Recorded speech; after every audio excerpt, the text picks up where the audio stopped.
Selamat datang di Teman Baca Podcast, teman baca RBC dimanapun berada, semoga dalam keadaan baik dan sehat ya. Hari ini kita sudah bersama dengan Profesor Wahyudi. Boleh tepuk tangan dulu teman-teman? Saya ikut tepuk tangan nih. Baik Prof, Ya, Bapak Wahyudi lah ya, supaya ya, lebih nyaman. Pak ya, Wahyudi, ya. gimana kabarnya Pak? Baik, baik. Di suasana yang cukup mendung ini ya. Iya. Senang sekali diundang di Mm, Rumah Baca Cerdas mm, Malik Fajar ya. Iya, Institut sekarang ya. iya RBC Eh, Institute sekarang Oke, Pak. ya Betul. RBC Institut. Ini informasi nih penting buat teman-teman RBC dimanapun berada bahwa Prof. Wahyudi ini adalah guru besar di Fakultas Ilmu Sosial dan Ilmu Politik Iya, sosiologi. Sosiologi, betul, Oke, iya, Sosiologi di sosiologi. Universitas Muhammadiyah Malang. Jadi Mm-mm. ini dan Pak Wahyudi ini salah satu living evidence gitu bahwa Living evidence. Oke, ya. seseorang yang menyaksikan secara langsung ya Iya, sosok Bapak Pak Malik Malik Fajar. Fajar Ya. selama beliau masih bersama kita gitu. Nah, sebelum Mm-mm. kita masuk ke cerita-cerita besarnya nih Pak, Mm-mm. saya pengen tahu dulu itu Pak Wahyudi itu selama mengenal Pak Malik itu sosoknya itu bagaimana gitu? Ya, sebelumnya mungkin saya harus sampaikan Mhm. bahwa saya ini mahasiswa UMM, Mmm. masuk tahun 1983, Wah, iya. saat di mana Pak Malik Fajar pertama kali menjabat sebagai Rektor Universitas Muhammadiyah Mmm. Malang, Mhm. tahun 83. Saya masih ingat, begitu Pak Malik jadi Malik Fajar jadi Rektor, Mhm.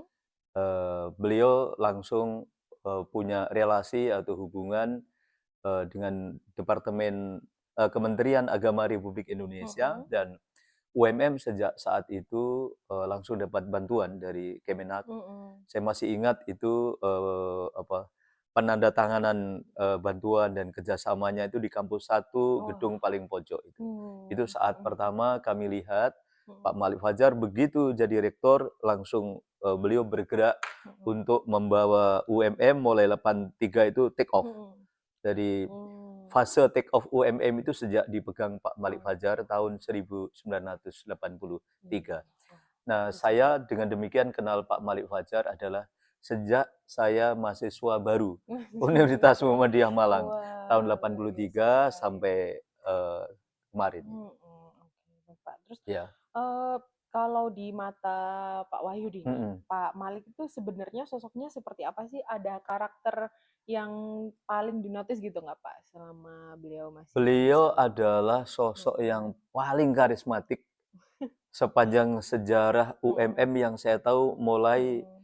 1983 sampai sekarang. Mhm. Sangat menurut saya. Mhm. Jadi beliau punya karisma yang Mhm. sangat kuat sekali, sehingga kita semua orang Mhm. itu sangat respect kepada beliau. Mhm. Satu itu ya, karisma. Mhm. Yang kedua, beliau adalah orang yang sangat visioner.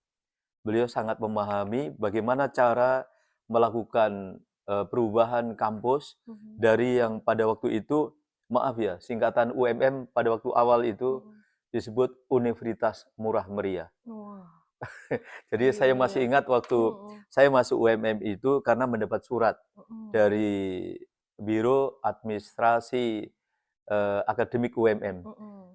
Langsung bunyinya waktu itu, Anda diterima sebagai mahasiswa. Waktu itu saya Mhm. pertanian, tapi kemudian saya Mhm. pindah ke sos ya, Mhm. pertanian UMM. Nah, saya adalah salah satu orang yang tidak lulus di perguruan tinggi. Mhm. Dulu UMM itu kalau ada rupanya kalau ada tes Sipenmaru, zaman Mhm. saya tuh Sipenmaru namanya, Mhm. seleksi penerimaan mahasiswa baru, Mhm. itu terakhir Sipenmaru, proyek perintis. Proyek Mmm. perintis terakhir itu masa saya. Mhm. Jadi itu rupanya UMM punya data siapa yang ikut Mmm. tes. Nah, setelah itu kita yang tidak diterima ternyata dapat surat. Mmm.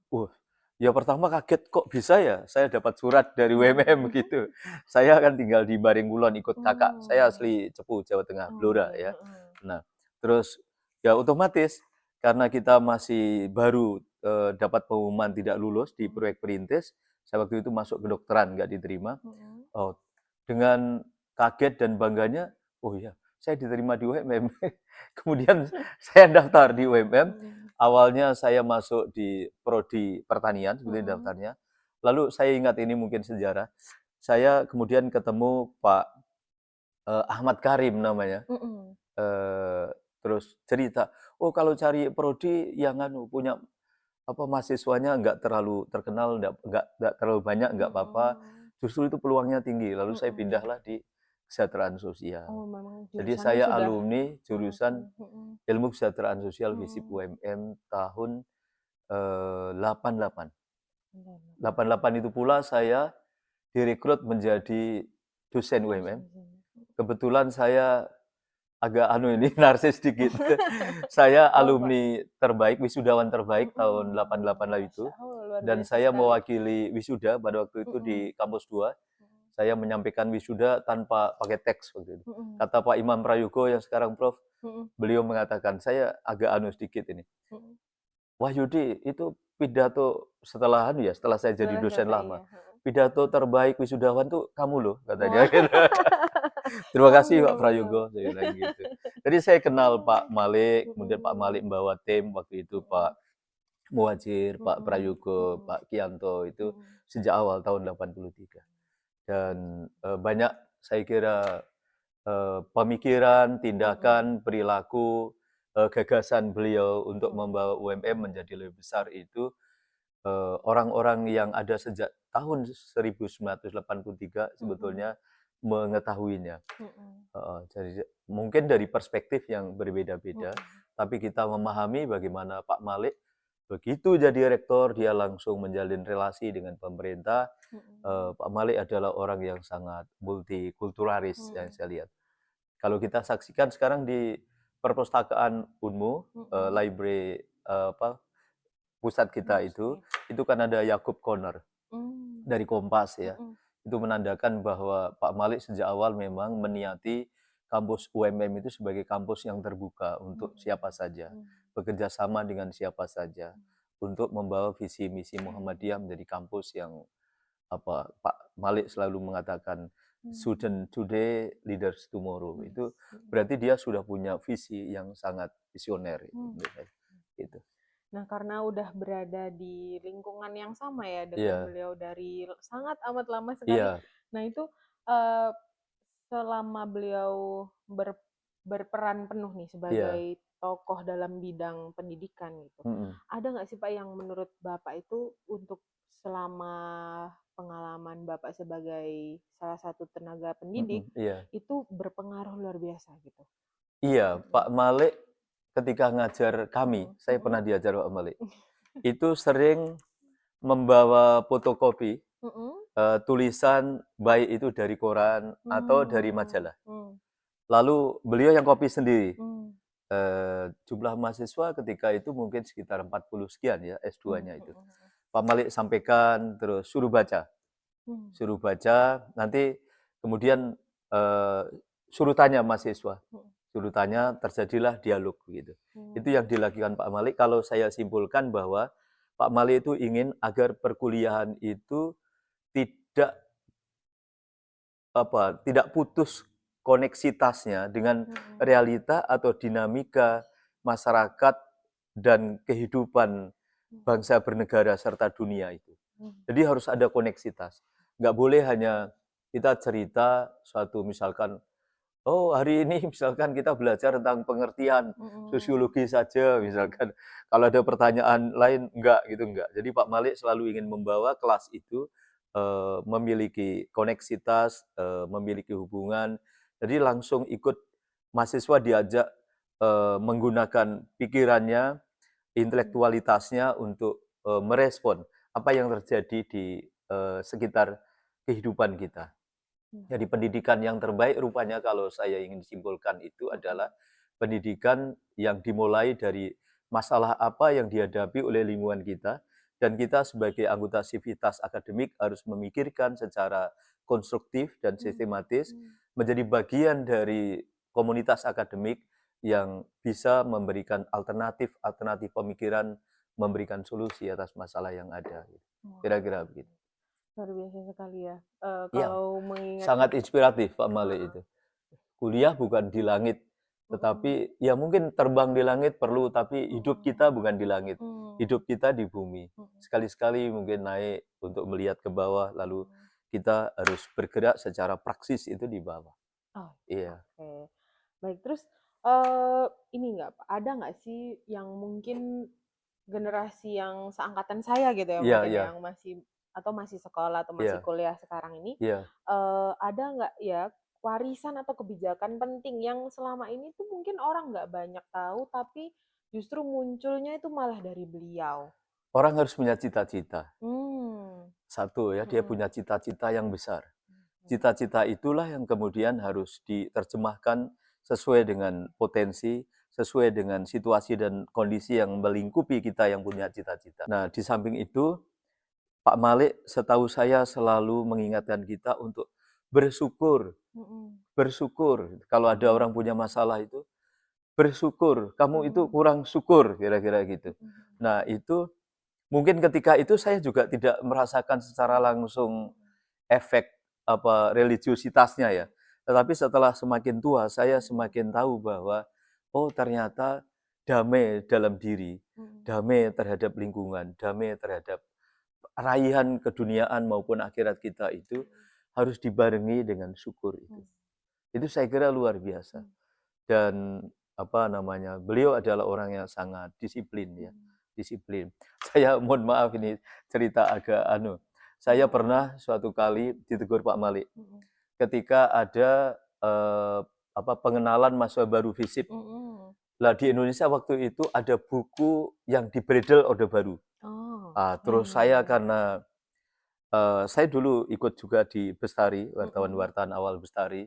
mhm, Saya tahu Pak Hajir dulu yang merancang nama itu, belajar beramal dengan semangat mentari itu. mhm, Nah, ketika ada buku di Bredel, saya mhm, lari ke toko buku dulu, mhm, toko buku eh, di Malang itu, mhm, saya beli bukunya.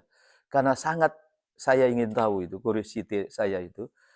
Pas pertemuan pengenalan masa baru, saya baca bukunya. mhm, Saya duduk paling depan karena mmm, waktu itu saya sekretaris program apa prodi mhm, program apa ya prodi kesejahteraan sosial. mhm.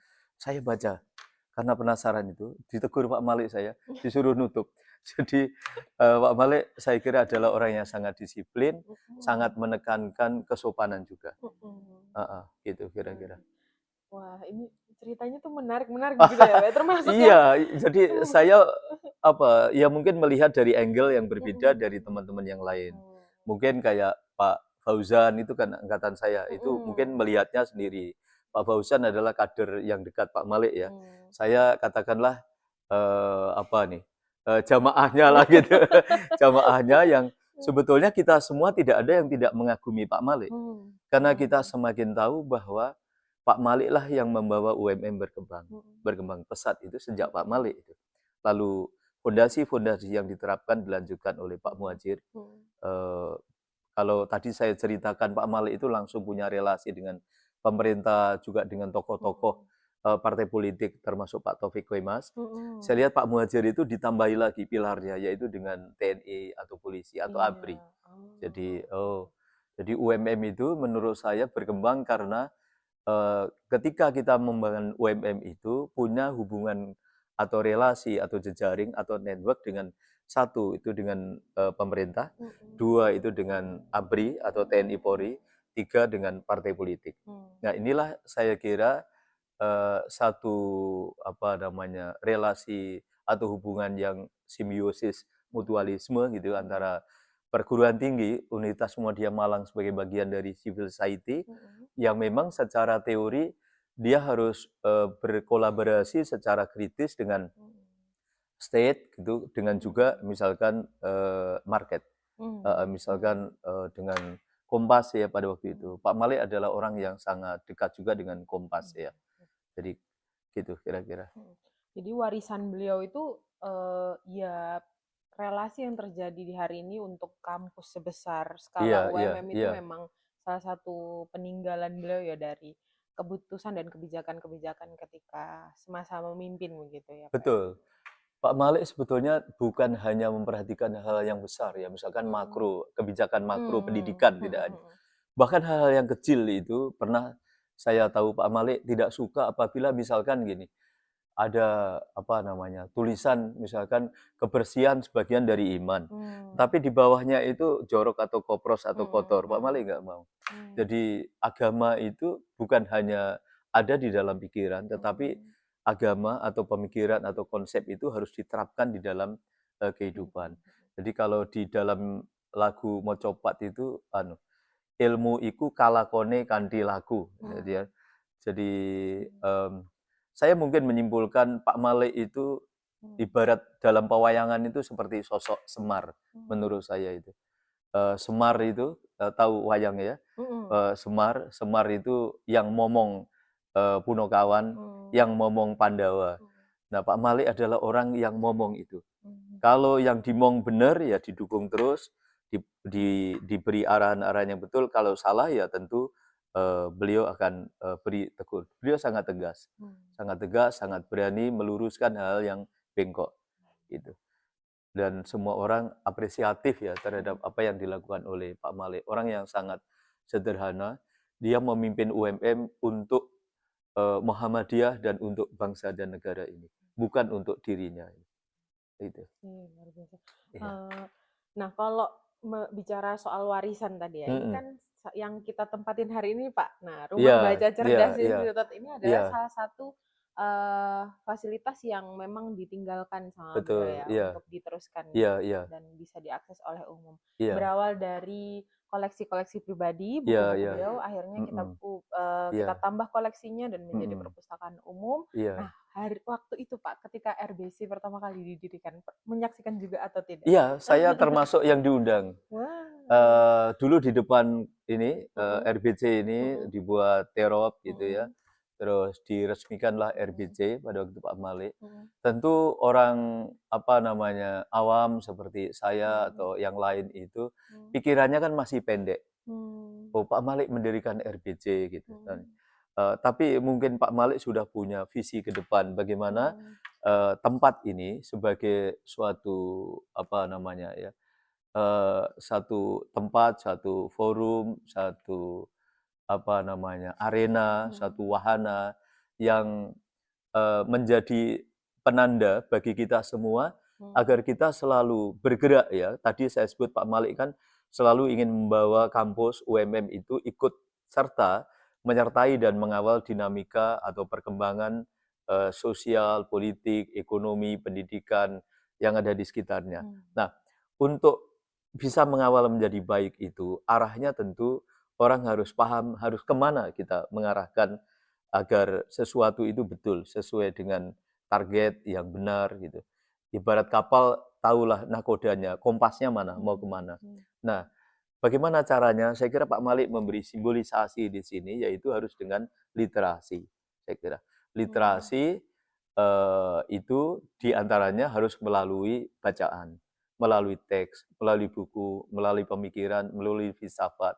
Dan saya kira tempat ini bukan hanya untuk membaca, tetapi juga untuk berdiskusi, untuk melahirkan pemikiran-pemikiran yang bisa kita kontribusikan, bukan hanya kepada masyarakat Malang Raya, tetapi juga saya kira untuk Indonesia.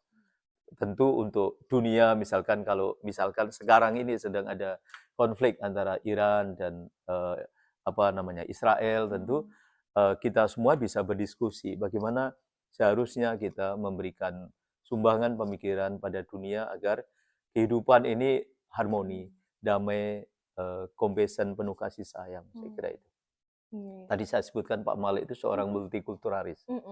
Jadi Unmu itu, jadi menurut saya Pak Malik memang ingin membawa kampus UMM itu sangat terbuka untuk siapa saja, inklusif. Jadi sangat salah apabila kita yang ada di UMM itu membawa kampus UMM itu justru pada istilah Pak Malik insya Allah ya, pada lorong yang sempit. Justru UMM itu menjadi tempat bagi siapa saja untuk membangun peradaban dunia itu. Jadi Muhammadiyah adalah organisasi yang itu menjadi menjadi perantara lah, menjadi wasilah, menjadi tempat untuk kita bergerak. Karena organisasi itu bisa menjadi wadah kita untuk amar ma'ruf nahi munkar. Saya kira itu. Tadi kan dijelasin juga ya Pak, kalau Iya. RBC ini, ya RBC ini tuh selama dulu diberdirikannya itu sebagai salah satu simbol untuk melanjutkan dunia literasi dan Iya. sebagainya. Nah, tanpa disangka 20 tahun kemudian setelah diresmikan, Heeh. RBC sudah bertransformasi menjadi Iya. sebuah institusi, kita sudah Ya. mulai mengadakan riset, Heeh. lebih banyak mengampu diskusi gitu, dan Mhm. menjangkau yang nggak hanya di Malang aja, tapi kita Iya. juga keluar kota nih Pak untuk terus menggaungkan Mhm. hal Mhm. itu. Jadi insya Allah cita-citanya terjaga lewat sini. Harus. Kita semua Heeh. harus menjaga, tetap Mhm. keep in touch dengan Iya. RBC untuk kita bergerak ke depan menjadi lebih Mhm. berkemajuan ya. Jadi Mhm. saya kira eh, ukurannya harus lebih maju lagi ke depan ya. Mhm. Berharap saya kira siapapun yang mengelola RBC ini Mhm. bukan hanya berpikir untuk apa namanya RBC, bukan hanya untuk Pak Malik saja, bukan hanya Mhm. untuk UMM, Mhm. tetapi untuk seluruh umat manusia dan peradabannya Mhm. dunia itu. Saya kira bagus kalau di sini nanti misalkan juga kalau ada tamu-tamu luar negeri datang bisa Iya. dibuat satu diskusi Mhm. atau bahkan kalau agak serius misalkan workshop untuk melahirkan strategi pembangunan apa begitu atau Mhm. pemikiran-pemikiran strategis ya Mhm. untuk Indonesia dan untuk umat manusia, Oke. untuk alam semesta bahkan ya. Oke, Pak. Terus Iya, ini mungkin udah mulai memasuki pertanyaan-pertanyaan terakhir iya, saya nih, iya. Pak Niko. Kalau hanya dengan 3 kata, ini ya, Mm-mm. gimana Bapak Wahyudi menggambarkan Pak Malik? Eee, Punya visi, Visioner, syukur, orang yang bisa multikulturalis. multikultural. Iya, Ya, itu emang iya, 3 kata kunci yang sangat iya, amat menggambarkan iya, dia iya, iya, dari iya, cerita dan peninggalannya iya, iya. itu. Jadi orang kalau mau maju ke depan, Mhm. bergerak ke depan harus punya visi. Mhm. Tanpa visi kita nggak tahu nih kita mau kemana. Mmm. Tapi dengan adanya visi kita bisa membangun milestone, Mhm. tahapan-tahapan yang harus kita capai. Mhm. Kemudian syukur itu perlu kita mulai bahwa sesungguhnya apa yang ada di dalam diri kita, Mhm. di dalam keluarga kita, di dalam institusi kita, di dalam institusi RBC ini harus kita syukuri semua, baik itu terkait suatu peranata nilai, peranata norma, atau satu peradaban yang ada di RBC ini. Dengan syukur itu maka menjadi tenang, menjadi bahagia. Kalau orang tenang dan bahagia maka jernih pikirannya, yang keluar itu dari dirinya adalah hal-hal yang baik, yang positif, bukan energi yang selalu bersikap negatif terhadap setiap atribut sosial orang yang berbeda dengan kita. Dan multikulturalis adalah itu sudah dipraktikkan Pak Malik, bagaimana kita memandang bahwa dunia ini tidak mungkin satu budaya, satu culture. Budaya itu di dunia mesti sangat banyak. Maka kita harus berdamai terhadap realitas perbedaan-perbedaan budaya di dalam kehidupan ini. Dan damai itu harus dimulai dari diri kita, dari lembaga kita, dari lingkungan kita. Gitu. Oke. Iya, Ini selalu saya tanyakan nih, Kak, Pak, iya, buat selama segmen yang mm-mm. ada di podcast ini. Heeh. Hari ini kan di generasi muda hari ini tuh, Mm-mm. saya pengen tahu pandangannya Mm-mm. Pak Wahyudi nih soal Mm-mm. generasi muda hari ini, Heeh. dan ada nggak sih Pak pesan yang harus kita perhatikan betul-betul buat generasi muda yang ada? Gitu. Iya, jagalah alam semesta ini Mhm. sesuai dengan perintah Mhm. Tuhan yang diyakininya. Mmm. Bahwa misi kita adalah memberikan rahmat bagi Mhm. sekalian alam. Mhm. Kalau Islam, kita yakin bahwa Islam itu adalah rahmatan lil alamin. Mhm. No exception. Jadi Mhm. keberadaan kita di mana saja itu harus memberikan rahmat bagi Mhm. siapapun. Bisa rahmatnya bagi orang yang seorganisasi, Mhm. seagama, maupun yang berbeda. Jadi ukhuwah Islamiyah, ukhuwah watoniyah, dan ukhuwah basoriyah kita Mhm. harus kita terapkan dalam skala kehidupan, mulai dari diri, keluarga, masyarakat, dan kehidupan dunia ini.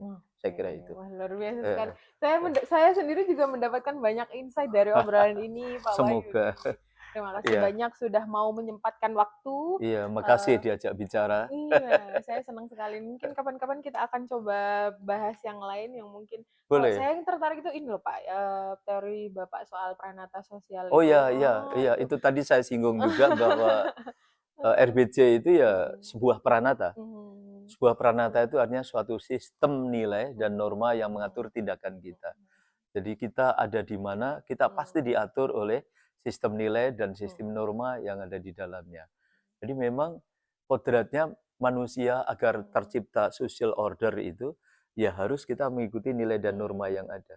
Sesuai dengan nilai dan norma yang diyakini, dan tentu kadang berbeda dengan nilai dan norma yang diyakini oleh orang lain. Kita harus tetap berdamai. Hal yang atas perbedaan. mhm, Saya punya karya di Jawa Pos dulu tahun mhm, 2012, saya tulis itu, ancaman negativisme sosial gitu. Jadi mmm, kita harus tidak selalu menggunakan energi negatif dalam menyikapi mhm, atribut sosial budaya orang yang berbeda. mhm, Nah, yang mengatur siapa? Ya pranata sosial mhm, itu menurut mhm, saya. RBC ini mmm, menurut saya sebuah pranata yang saya kira akan membawa kita tentu menjadi manusia sebagaimana yang dikehendaki oleh Allah menjadi khalifah, mhm, khalifatul fil ard yang membawa rahmat bagi sekalian alam itu. amin. Jadi Semoga tempat itu penting. iya. Jangan saya pernah Heeh, ke Gua Hiro, pernah sholat subuh saya di Gua Hiro. Saya mhm, merenung di atas. Ternyata lubang segitiga gini itu mhm, ketika saya sholat mhm, itu sudah langsung mengarah kepada Ka'bah yang ketika saya haji sudah ada mmm, jamnya yang tinggi itu, mhm, jam di menara jam itu. mmm, mhm, Kan pada waktu itu nggak ada menara. mhm, Kok Nabi sholatnya langsung mengarah Ka'bah kan mhm, hebatnya itu ya. Jadi tempat Gua Hiro mhm, itu, tempat itu mempengaruhi. Tempatlah mhm, yang akan menjadi kawah condro di muka kita mhm, menjadi apa. Saya itu belum menjadi orang yang baik atau paling baik apalagi tidak. Tetapi saya bersyukur kepada Allah, kepada Tuhan Yang Maha Esa, saya ada di UMM. mmm, Karena tempat itu yang insya Allah mewarnai bagaimana saya, insya Allah kalau belok harus kembali lurus. Kalau mmm, salah kembali ke benar gitu. Nah tempat itu penting. mmm, Secara psikologi juga kita harus mhm, memilih tempat dan teman yang benar. mhm, Sekali kita keliru milih tempat, kita keliru, keliru milih teman, maka mmm, akan lupa kita akan kesalahan-kesalahan yang kita mmm, lakukan. Saya kira oke. gitu.